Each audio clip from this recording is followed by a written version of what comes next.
자, 안녕하세요. 생방송에서 여쭤보신 분은 귤을 많이 먹었더니 변이 뜨는데 그게 문제인가요? 라는 질문이었습니다. 그러면 제가 병원에서 그날 같은 날 같은 비슷한 질문을 드렸는데요. 병원에서 딱 보면 대변을 봤는데 물에 뜬다 하면 요렇게 생기신 분이 있고 요렇게 생기신 분이 있죠. 극대화를 하자면 뭐 대부분 중간 정도의 체중일 수 있겠지만 비만하냐 마른 체중이냐 아니면 정상 체중이냐에 따라서 일단 이야기가 다르게 됐죠. 자, 일단 비만이신 분 이런 식으로 생기신 분이시라면 대부분의 경우 다량의 지방 섭취 때문에 생긴 거고, 요렇게 생기신 분, 빼빼 마르신 분이라면 굉장히 비정상으로 말했잖아요. 뭐 특별한 이유를 모를 때에는 흡수 장애가 있는 쪽으로 생각을 해서 이쪽에 계신 분, 빼빼 마르신 분에 대해서는 정밀 검사를 해야 되는 가능성이 높다고 먼저 딱 시작을 하게 되죠. 이렇게 비만하신 분이 흡수 장애가 있을 가능성은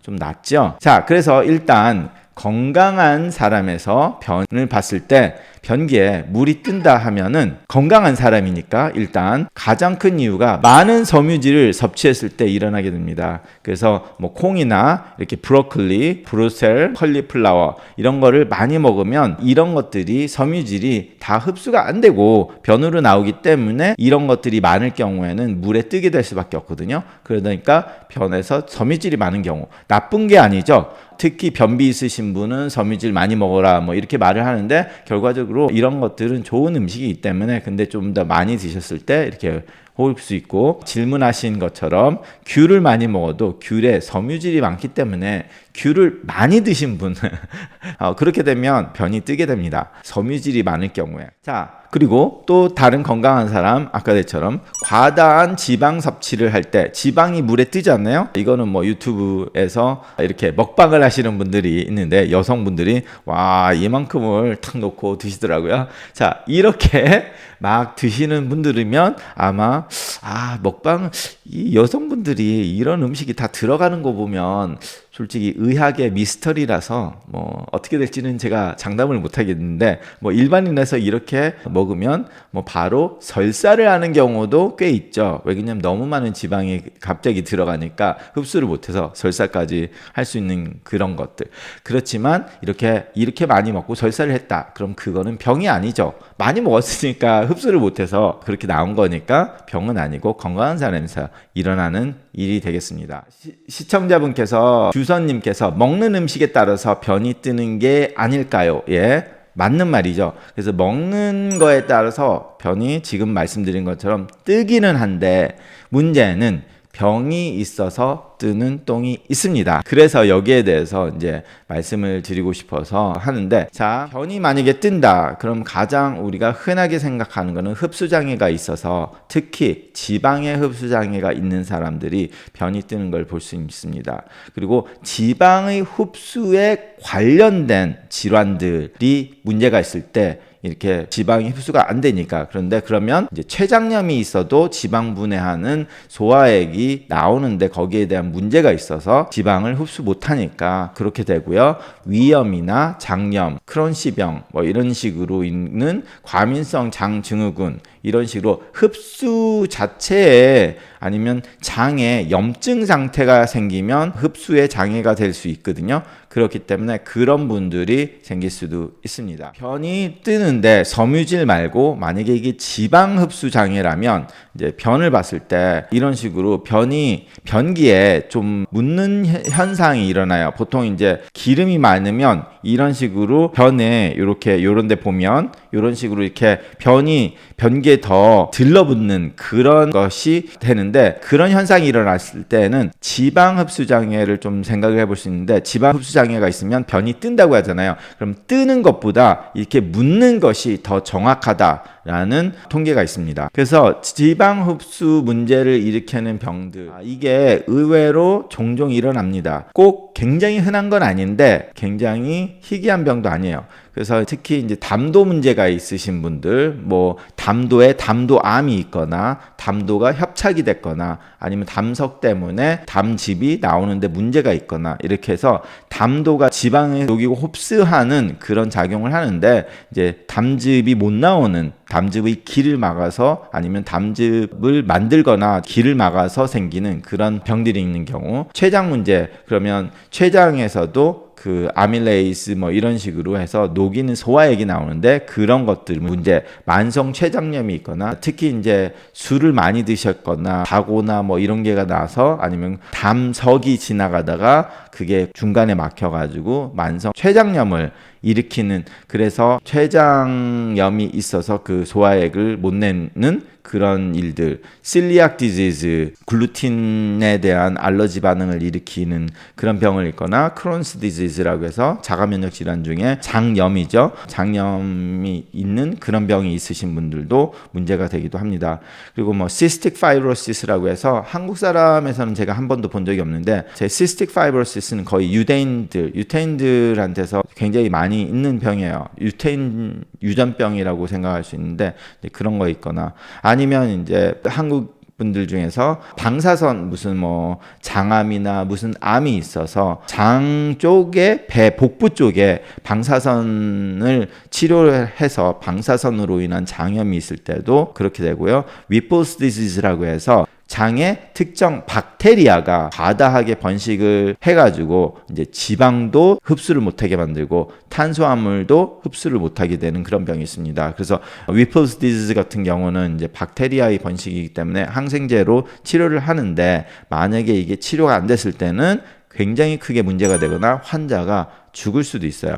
근데 이제 뭐 죽기 전에 이런 식으로 해서 지방하고 탄수화물 흡수가 문제되면 벌써 병원에 오기 때문에 뭐 한국에서 뭐 이런 병 때문에 죽을 정도까지는 아니겠죠. 그 전에 다 알아내니까. 근데 이제 이걸 방치를 했을 때 그럴 수도 있다라는 거예요. 자, 그리고 췌장 문제와 다시 관련해서 벌써 말씀을 드렸는데, 만성 췌장염이 한국 사람들이 꽤 있는 병이거든요. 그 중에 가장 큰 게 술. 만성적인 과음 때문에 췌장염이 돼가지고, 그래서 제가 예전에 췌장암 검사를 하는 거에 대해서 내과 학회에서 추천을 하지 않는다. 그 피검사. 이제 그런 것 중에 하나가 이제 그렇게 했을 때 그게 만약에 양성이 나왔을 때 CT를 찍으면 CT에서 암이 아닌데도 50%가 암이 아니라고 말할 수가 없다라고 말하는 가장 큰 이유가, 이제 만성 췌장염이 있는 사람들이 막 흉터들이 그 췌장에 있다 보면 그 흉터가 암인지 아닌지 잘 헷갈리게 되거든요. 그러다 보니까 이제 이럴 때는 뭐 암인지 모르겠다 이렇게 말을 해가지고 이제 문제가 되는데, 결과적으로 이런 만성 췌장염이 술을 드심으로 해서 이렇게 만성으로 과음을 하신 분들이 이렇게 있고요. 그리고 이 만성 췌장염에 유전적인 문제가 있어요. 그래서 이렇게 뭐 cystic fibrosis에 대한 CFTR, PRSS1 뭐 이런 식으로 유전자가 있는데 뭐 거기에 대한 문제들이 있다. 그렇게까지만 아시고, 그리고 실리악 디지즈 말씀드렸듯이 글루틴, 밀, 보리, 귀리 등의 물질에 알러지 반응을 하면서 실리악 디지즈 같은 게 있는데, 이 실리악 디지즈가 굉장히 좀 쉬운 것 같으면서도 어려운 진단이 돼요. 그게 무슨 말이냐면, 우리가 여기에 대해서 뭐 조직 검사를 하고 뭐 이런 검사를 했을 때 실리악 디지즈라고 이렇게 쉽게 탁 나오는 사람이 있고, 솔직히 제가 본 환자들 중에 많은 환자들이 실리악 디지즈가 아닌데 이런 거에 알러지 있는 증상들이 다 그렇게 그래가지고 이런 글루틴 종류, 밀, 보리, 귀리 뭐 이런 글루틴을 다 끊으면 증상이 완화되는 사람들이 있어요. 꽤 있어요.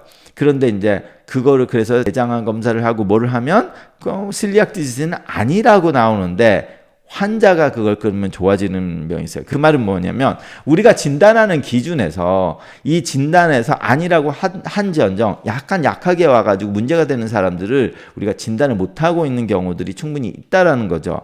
그리고 교과서에 실리악 디지즈라고 했을 때는 굉장히 심한 게 쓰고 일반인들에서 진단을 못 받았는데 이런 글루틴을 끊었을 때 굉장히 좋아지는 분들이 많이 있습니다.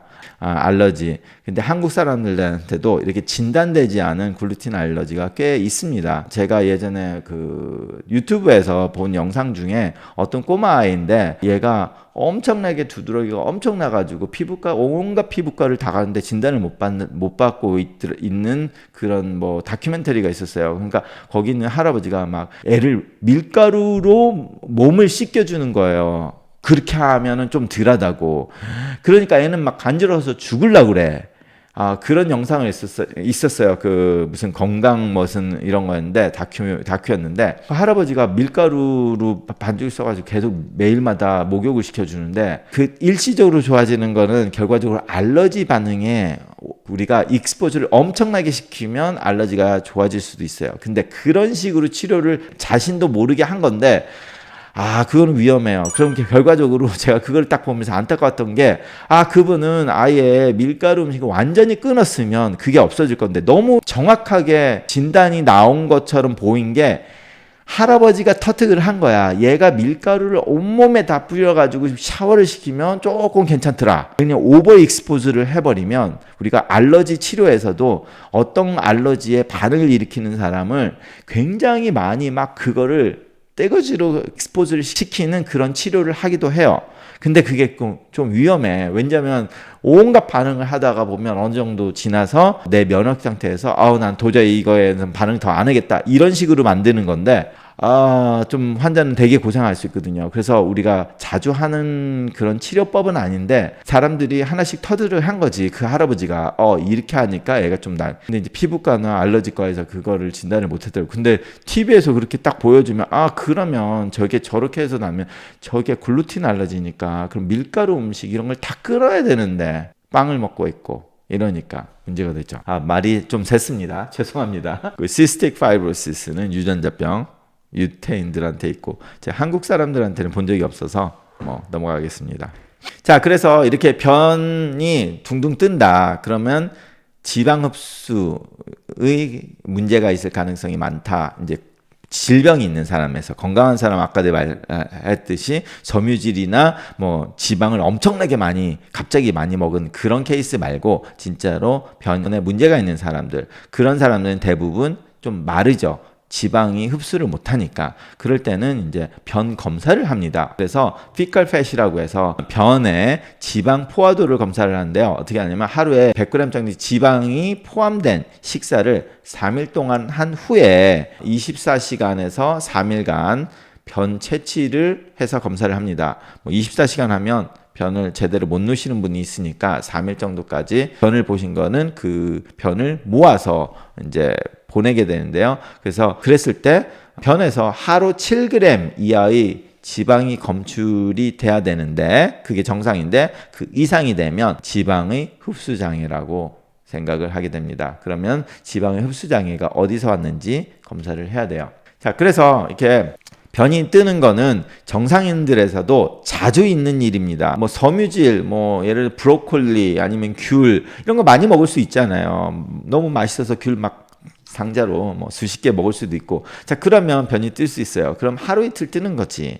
그런 거는 그리고 내가 정상 체중을 가지고 있고 막 점점 계속 빼빼 마르고 있는 그런 사람이 아니라면 괜찮은데 이게 만성적으로 계속 변이 물에 뜨고 계속 살이 빠지면서 설사나 복통이 있거나 요거는 있을 수도 있고 없을 수도 있어요. 설사나 복통은. 근데 계속 살이 빠지면서 만성적으로 변이 뜬다면 반드시 의사를 만나서 뭔가 문제가 있는지 상담을 하셔서 검사를 하시기 바랍니다. 오늘도 이제 여기까지 강의는 할 건데요. 나중에라도 지금 이 강의나 아니면 다른 강의에서 그거를 보시고 질문이 있으신 분들은 아니면 또는 자신의 경험 같은 거를 격려나 의견 이런 글들 댓글에 남겨주시면 제가 보고 거기에 대한 저도 답변을 써드릴 때도 있고 아니면 강의를 이렇게 하기도 하겠습니다. 네, 감사합니다. 자, 이런 강의가 좋으셨다면 밑에 댓글란에 한마디 남겨주시면 감사하겠습니다.